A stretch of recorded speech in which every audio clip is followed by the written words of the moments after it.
Hi YouTube, please give me a moment while I connect to Facebook. We'll be getting started shortly.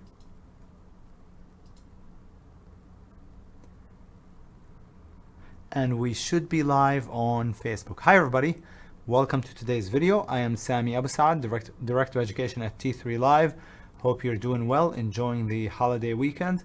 We're gonna go over the market and I'll go over my swing ideas for tomorrow and for the whole week. But before we start, as always, a standard required disclaimer to let you know that trading is risky and that whatever we discuss is for educational purposes only. As always, if you'd like to download a copy of my free ebook, link for it is in the description below.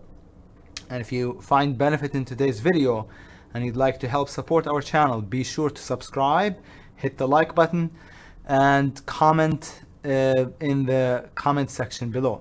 And if you have any questions for us, please email us, info@t3live.com. Again, info@t3live.com. Okay, here we go.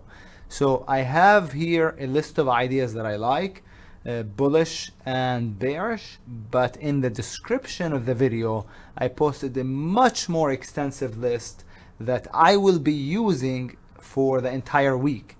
So this is kind of my slimmed down list for tomorrow, but I have a much more extensive list in the description if you want to check it out. We'll start off by going over the market, and as you can see, the market has been in a beautiful hourly uptrend, also daily uptrend. We are quite extended. Extended means far from the 20, or another word for extended is overbought, and we are overbought, and we had a pretty big red bar. I mean, probably the second biggest red bar on the entire daily chart. This one, that one, and Friday's bar. So we might come in a little bit, and on the hourly chart we might, retrace all the way back down to there, which is about 362, 61 or so. But look, the trend is your friend until it ends, right? So I'm hoping we pop, and if we do, that would establish a pivot. So if we go higher, that would establish an hourly pivot, and then that becomes the focal point. If we break that pivot, then we know we're probably pulling back on the daily chart. But it's hard to really predict the start of the pullback on the daily chart, irrespective of how extended we are, without some kind of a break of the trend on the hourly chart. So that's why I'm saying it would be a whole lot easier for us if the market actually went higher tomorrow, and it goes higher and keeps going, then bullish. But if it goes higher and then flips or breaks the trend, the pivot, like so, then we should be lower. So that's what I'm looking for. I'm hoping I get it. But if we don't get this scenario, then there's a little bit of support right here, the top of the pivot, minor support. And then the next real support area is around 360 to 361 or so on the Qs, which is the track ETF for the NASDAQ 100. The SPY is similar. SPY is not as extended. Well, it's pretty extended too on the daily chart. Is already at minor support. And then the next support area, the major support, this is called minor support, right? What was resistance becomes support on a pullback. And that's minor support. Major support is the prior low, not the prior high, the prior low. And in this case, it would be about 434 or so on the SPY. But again, the easiest scenario would be an attempt, a flat open and an attempt to move higher, or a gap up and an attempt to move higher. Okay, IWM hasn't gone anywhere after the breakout, which I was a little bit surprised by, but if we break under the base, then that would be bearish. Okay, but we also don't have a lot of room to drop either on the IWM. So we'll see how it goes. No way for me to predict which way, because we're extended on the daily chart, so we could come in, but the hourly is still in a beautiful uptrend, and I would like to get some kind of a failure on the hourly uptrend before turning bearish. So we'll see how things play out this week. Here's the ideas for tomorrow, but again, I have a much more extensive list in the description if you want to check it out. I like the AXSM, not so much. I like it on the daily. Is it like a 1, 2, 3 long and stop under 80 or so? right? I like it more on the monthly, maybe weekly time frame. That looks beautiful. That looks higher. Maybe slightly limited target to $100, but I will take $15 anytime, any day, right? If I can get it. It's a beautiful, beautiful monthly chart. And so the way to play it would be to go long if it took out 86.25, let's just say. I'm sure it's a little bit spready. When they get up there in price, they get a little bit spready. So I like to give them more room. I don't like to put my order in the system at 86.07, right? And get tagged by a penny or two. So I like to give it a little bit of room. So I'd say over 86.25, stop under 80.50 and target $100. Okay. BA is a long-term play. It triggered for us a few days ago, but it still hasn't gone anywhere. And I like it higher based on that weekly chart. Looks beautiful. It needs to take out 224 and then the stop would be under 215. Looks absolutely beautiful on the weekly and the monthly, more so than the daily. BRZE would have to go back to the weekly as well. This is a pop and then a 1, 2, 3. So long over 42.85, stop under $39 and target about $50. Okay, on the BRZE. It's not my favorite idea, but it's on the list. CD is Chinese. I have a bunch of China stocks that have done pretty well. You know, you can see this is the leverage ETF for China. Rallied really hard. It's actually time to sell it, to tell you the truth, but I'm hoping that it's the bottom, a long-term bottom, and so I'm not selling it, even though it's up, I think 13 or 14k. And the same with the CWeb. They're up about the same amount, 13k or so, and right into it's probably time to sell it. But I'm just hoping that this proves to be the long-term bottom, and then if we come in here, it'll be just another buy setup, and then it goes higher after that. So that's why I'm not selling. So, and I have a few more. I have the LI, which is really nice. I have, I don't know what else I have. I have the VIPs. It's also a play in the newsletter from the breakout over here. I don't remember exactly what I have. Oh, I have the PDD, which has been really nice also. And I have BABA. And I don't know if I have anything else, but those are off the top of my mind. Those are all Chinese. And again, all time to sell. Especially like something like the PDD, right? And the yen and the CWeb. But trying to hang on to them, hoping for that to be a long-term bottom, the recent bottom. CD broke down on the hourly chart, which is precisely why I like it. Because if it goes back up, you see a breakdown, then you can mark the top of that base. Because if it goes back up and clears it, then in theory at least, it should be higher. That's why, you know, I said about the Qs, I hope we pop, and if we break under the hourly pivot, then maybe lower, right? So it's always nice to establish lines or points of reference, lines in the sand or points of reference. So long over 750, stop just under Friday's low, which is 713 on the CD. A CEIX is a 1, 2, 3 plus a breakout. So I like it higher over whichever is higher, either Thursday's high, 67.02, or Friday's high. And we can see that Thursday's high was higher. So 67.10, stop under 64.45. Okay, it's a big stop on the CEIX. DG is an hourly based breakout. It does look higher, but this is not, you know, I like to, my favorite swing ideas are the ones that I can get in swing and keep long term, right? Those are my favorite ideas. This would be just a swing trade, which is fine, totally fine, but not a long term hold. Because the daily and the longer term time frames are pretty bearish. So over the base, stop under it, and target the 20 MA on the daily chart. Okay? So that's the DG. EDU is another China stock, and it has a base breakout. So long over the base, stop under the pivot as a long-term play. Okay, I don't like it as a short-term play. If somebody says, well, I only play swing because I don't have time to, I don't have enough money to lock it up into a few long-term positions, then I wouldn't play something like the EDU, because I only like it as a long-term play. 50 to who knows to where. I mean, it has infinite amount of room almost on the EDU. The RNG is one of the few stocks that collapsed and haven't really recovered at all. So could it get to 49? I think that's could happen easily to 49 bucks. And with that said, I like that daily base breakout. It's a very wide stop, so stop right here. So the entry would be over 36.70 or 36.61 to be exact.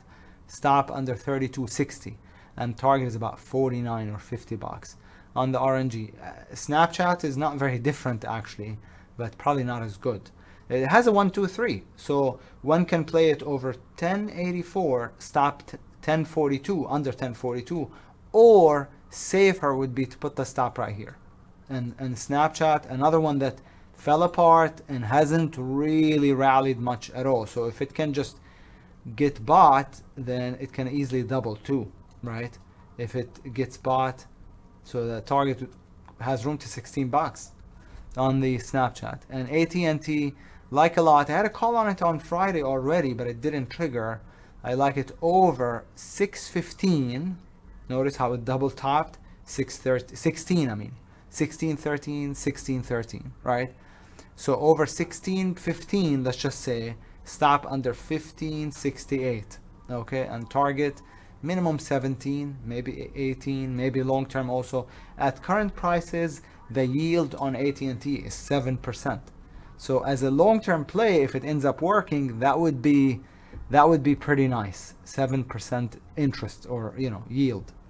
T-Com is another China stock which I'm in right from the bottom. I picked it up and I off the bottom when it sold off really hard a couple days ago, right here. Okay, it was off the 15, I believe.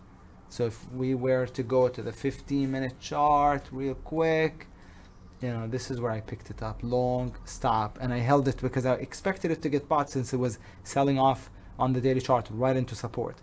I like it higher over 36.35, stop under 35 bucks.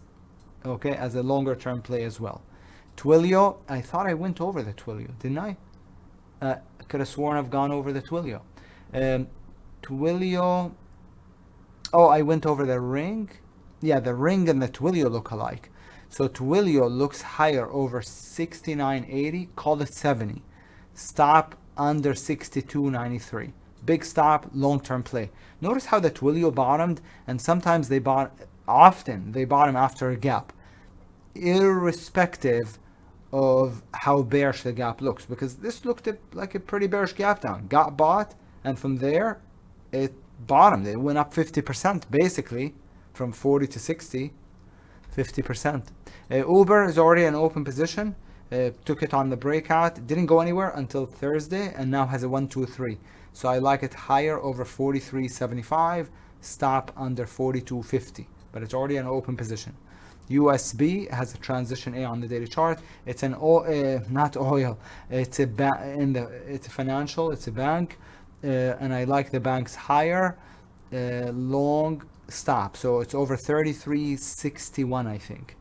Yeah, 33.61.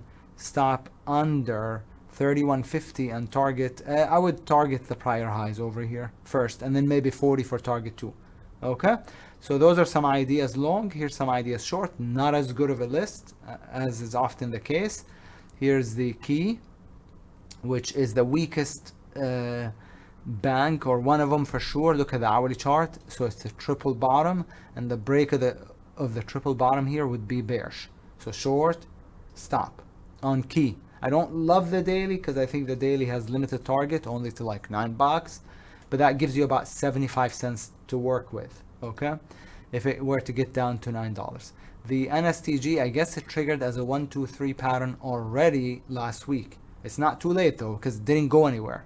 So I like it short under $5, stop under $5.35. If we were to figure out where the target is, we'd have to go to the weekly chart, and the target is about 440 on the NSTG. Okay, PL is probably going to be a 1, 2, 3 on the weekly, and it sure is. It's a 1, 2, 3 plus a break of a double bottom. Wow, it looks pretty decent. Under 329 short, 329, stop over 369, and it's at all-time low. So no predetermined target, no way to tell where it will stop at, basically, but under 329. SE is a daily sell setup, like it's short under 61.40, stop over 63.55. Okay, it's daily sell setup. I've avoided taking shorts because of how bullish the market has been, and I got rewarded for it. But if the market turns, a lot of the shorts will should work. Tilray looks like it's going bankrupt. Incredible. I still remember the day that it hit $300 and it became hard to borrow, so you couldn't short it.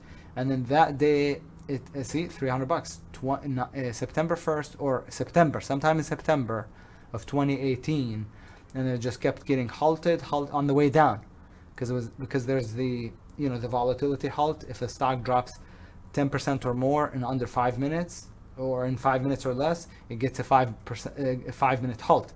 So it kept getting halted, and it just from there, that was the top. So this thing looks like it's probably going bankrupt or something like this.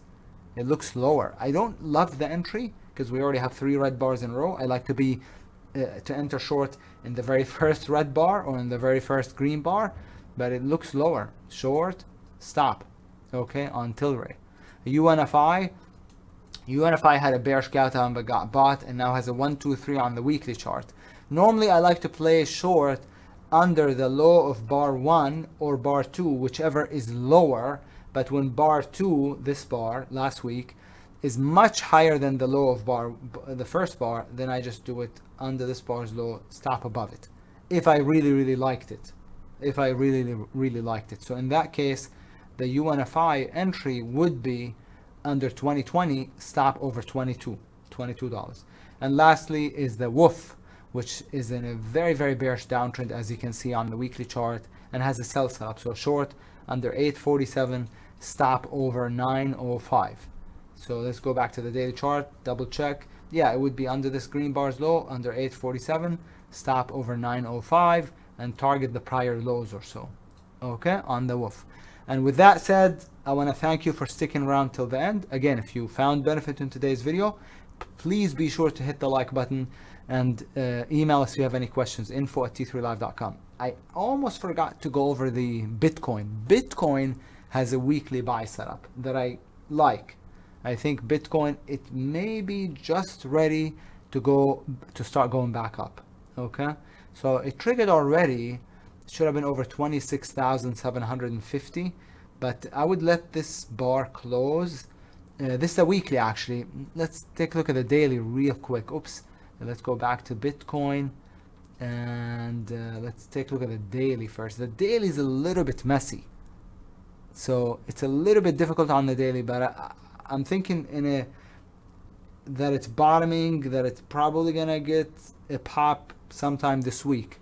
So I'll just watch it for an entry off the daily, if not in already. I have the Beto, and so we'll see. I took 4,500 shares on Friday of BITO, but I don't have Bitcoin. So in anticipation, because I could tell Bitcoin was about to go, so we'll see. But Beto doesn't look so hot, but it will just follow Bitcoin. So I don't care how it looks, as long as Bitcoin looks good. And I like the weekly. Maybe I'd wait for 2750 to get taken out. Today's high, and this bar should close on the daily chart at 8 p.m. East Coast time, I think. And so that's what I would do, is wait for today's high today's bar to close, and then play long above it. So we'll see. Those are just ideas, and one doesn't have to play, crypto and stocks and options. I usually recommend actually focusing on just one instrument personally, but I do trade stocks and crypto. All right, guys, thanks again, and enjoy the rest of this long 3-day weekend. I'll see you on the next video. Take care.